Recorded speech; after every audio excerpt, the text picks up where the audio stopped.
Muito bem, sejam bem-vindos à unidade 4 da disciplina Hematologia Clínica.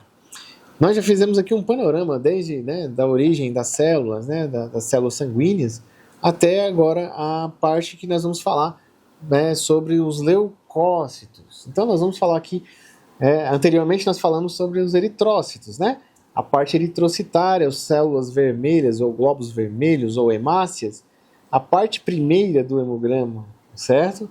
Vamos falar agora da parte segunda do hemograma. Dividimos os hemogramas em duas partes,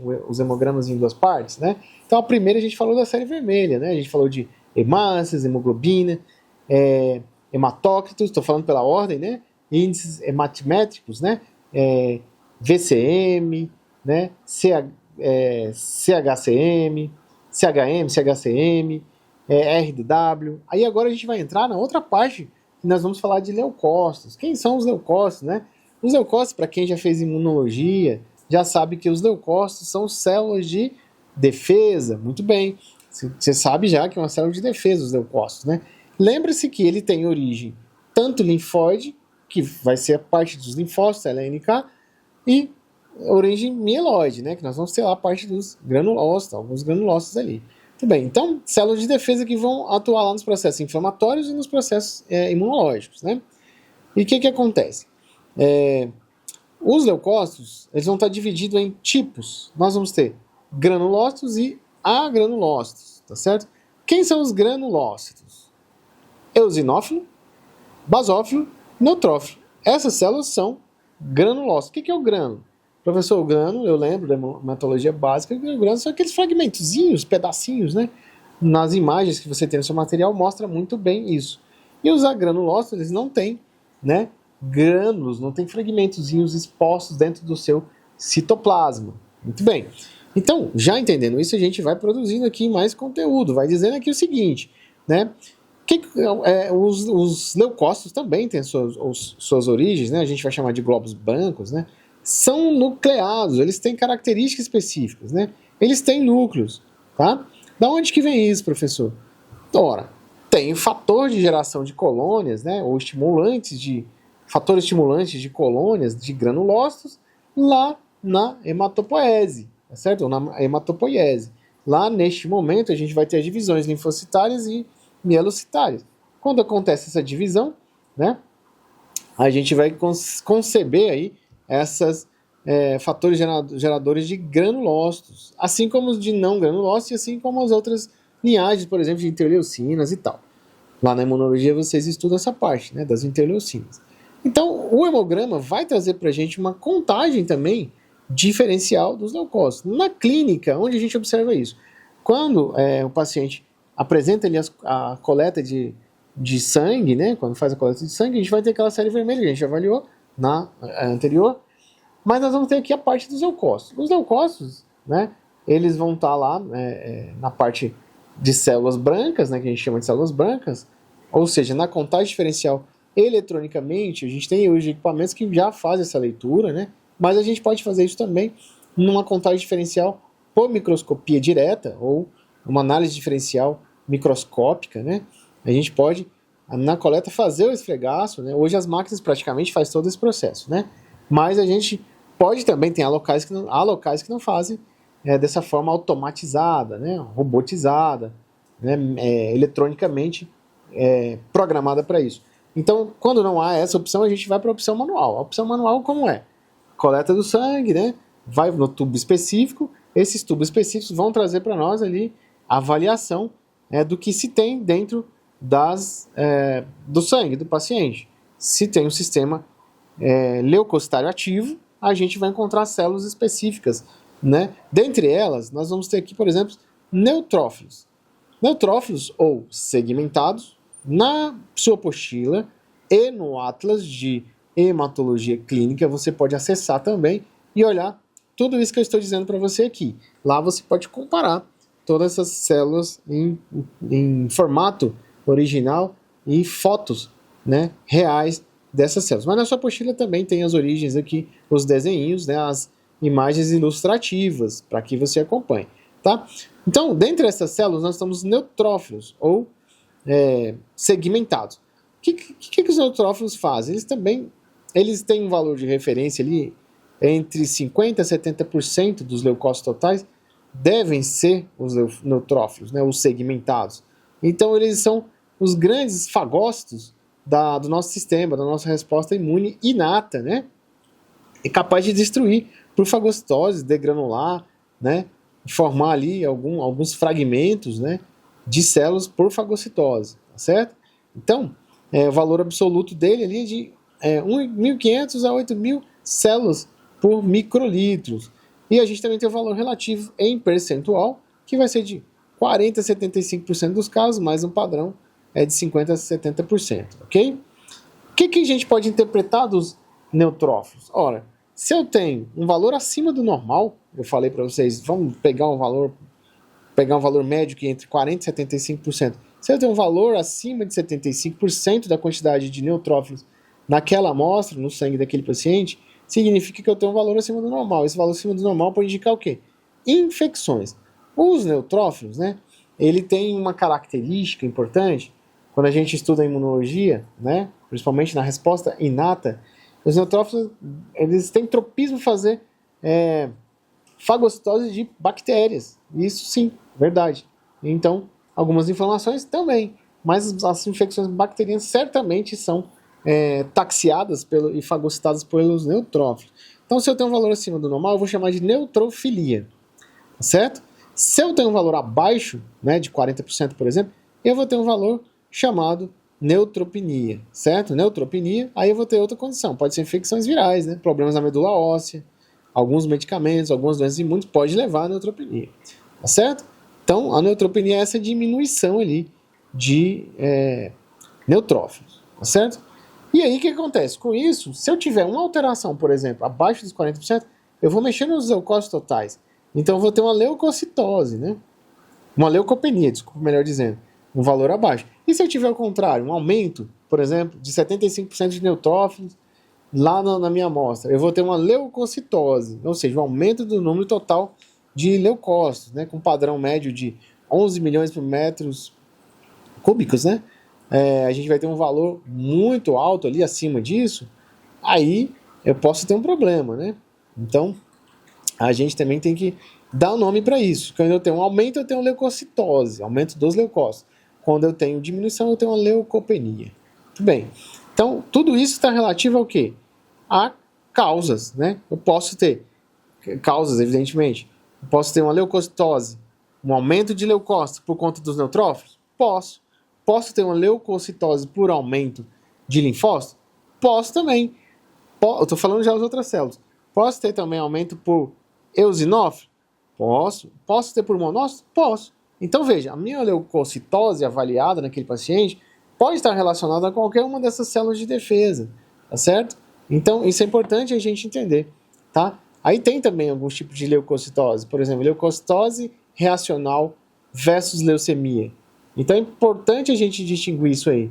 No laboratório, a gente precisa achar ali, às vezes, muitas vezes, né, as leucemias mieloide crônica, LMCs, né, pode apresentar aqui, né, por conta daquele cromossomo Filadélfia, pode apresentar uma reação automática aqui de reversão, de aumento de leucócitos, tá? Às vezes o paciente faz o teste de leucócito lá em cima, aí detectou aqui o cromossomo da Filadélfia, né? Cromossomo BCR-ABL. O que vai acontecer? O paciente também pode ter uma manifestação clínica de aumento de leucócitos, eventualmente pode se reverter isso, tá certo? Então a gente precisa olhar direitinho, mas a gente vai conseguir avaliar isso num conjunto de exames, né? Por exemplo, um hemograma, contagem diferencial, avaliação de bastonete, metamielócito, né, que a gente vai chamar de desvio à esquerda aqui, células imaturas aqui, né, e aí fosfatase alcalina ou FAL aumentada, PCR, mielograma alterado, né, a gente pode investigar neoplasias aqui. Agora, professor, quando é ao contrário, os linfócitos estão abaixo, posso ter também situações de linfocitose, né, alterada? Pode também, ok? Então a gente vai ter também essas situações, tá certo? Então, veja, nesse conceito aí, a gente consegue isso avaliar, como a gente vai avaliar uma linfocitose, né? Então, eu falei da leucocitose relativa, né? Falei da reacional, quando a pessoa tem leucemia. Agora eu vou entrar numa das causas, né? Ou num dos aumentos, por exemplo, de outra célula de defesa. A primeira que a gente constou aqui foi os neutrófilos. Agora eu vou falar sobre os linfócitos, né? Quem são os linfócitos? Os linfócitos também, assim como os neutrófilos, é uma célula de defesa, tá certo? Ele está agora na imunidade adaptativa, não é concentrado na imunidade inata, ou seja, na primeira linha de defesa, ele já está numa segunda linha de defesa, na adaptativa. E a gente vai ter alguns tipos de linfócitos. Lembrando que lá na origem da medula, né, ou seja, nas células lá pluripotentes, eles vão estar na linhagem linfóide, ok? Então, a partir da linhagem linfóide, eu vou ter o linfócito T, o linfócito B e o linfócito chamado NK, ou Natural Killer, uma célula assassina, matadora, né? A gente chama ela de NK, ok? Muito bem. Então, o que pode levantar, ou seja, aumentar o linfócito? O que pode aumentar o linfócito? Que vai levar a gente a entender uma linfocitose, que é o que você coloca no seu laudo, no caso dos biomédicos, coloca no laudo lá, linfocitose, ou seja, aumento do linfócito. Pode ser aumentado por conta de infecções virais, tá certo? Hepatites, HIV, rubéola, coqueluche, pode aumentar. Né? Doenças autoimunes, pode também. Lúpus sistêmico, né? Tireoidite aumentada, autoimune, né? E algumas neoplasias, ou seja, LLC, pessoal. LLC, leucemia linfocítica crônica, tá? Ou linfomas também de células T. É possível essas neoplasias a gente chamar de linfocitose persistente. O paciente tem aqui desvios à esquerda, né, algumas alterações, e ela fica crônica. Aí o paciente tem algum problema na medula óssea. Então, essas causas aumentam a quantidade de linfócitos, certo? Lembrando aqui que ele não é um fagócito como o neutrófilo que a gente falou anteriormente, certo? Então, como é que a gente faz a avaliação diagnóstica desse paciente? Hemograma, contagem, né?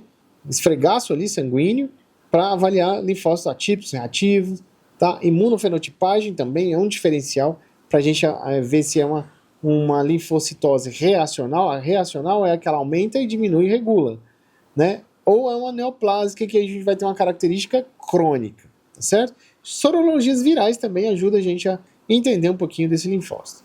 Vamos para outra célula, eosinófilos. Os eosinófilos, aí a gente vai chamar de eosinofilia, ou seja, que é um aumento no número de eosinófilos no sangue, tá certo? Acima de 4%, entre 1 e 4% é normal. Acima, né, de 4% vai ter um aumento. Então, valores normais para um eosinófilo é de 1 a 4%. Do totais dos leucócitos, 1 a 4% deve ser os eosinófilos, tá certo? Por que os eosinófilos aumentam, professor? O eosinófilo também é uma célula de defesa, presente no sangue, né? Ele vai ter uma característica aqui. Por exemplo, reações alérgicas podem levar ao eosinófilo, certo? Hipersensibilidades, quem estuda imunologia sabe das hipersensibilidades, tá certo?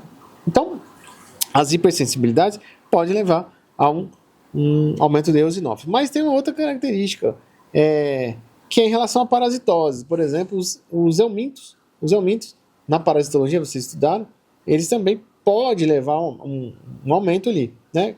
Então, vamos pensar em parasitose como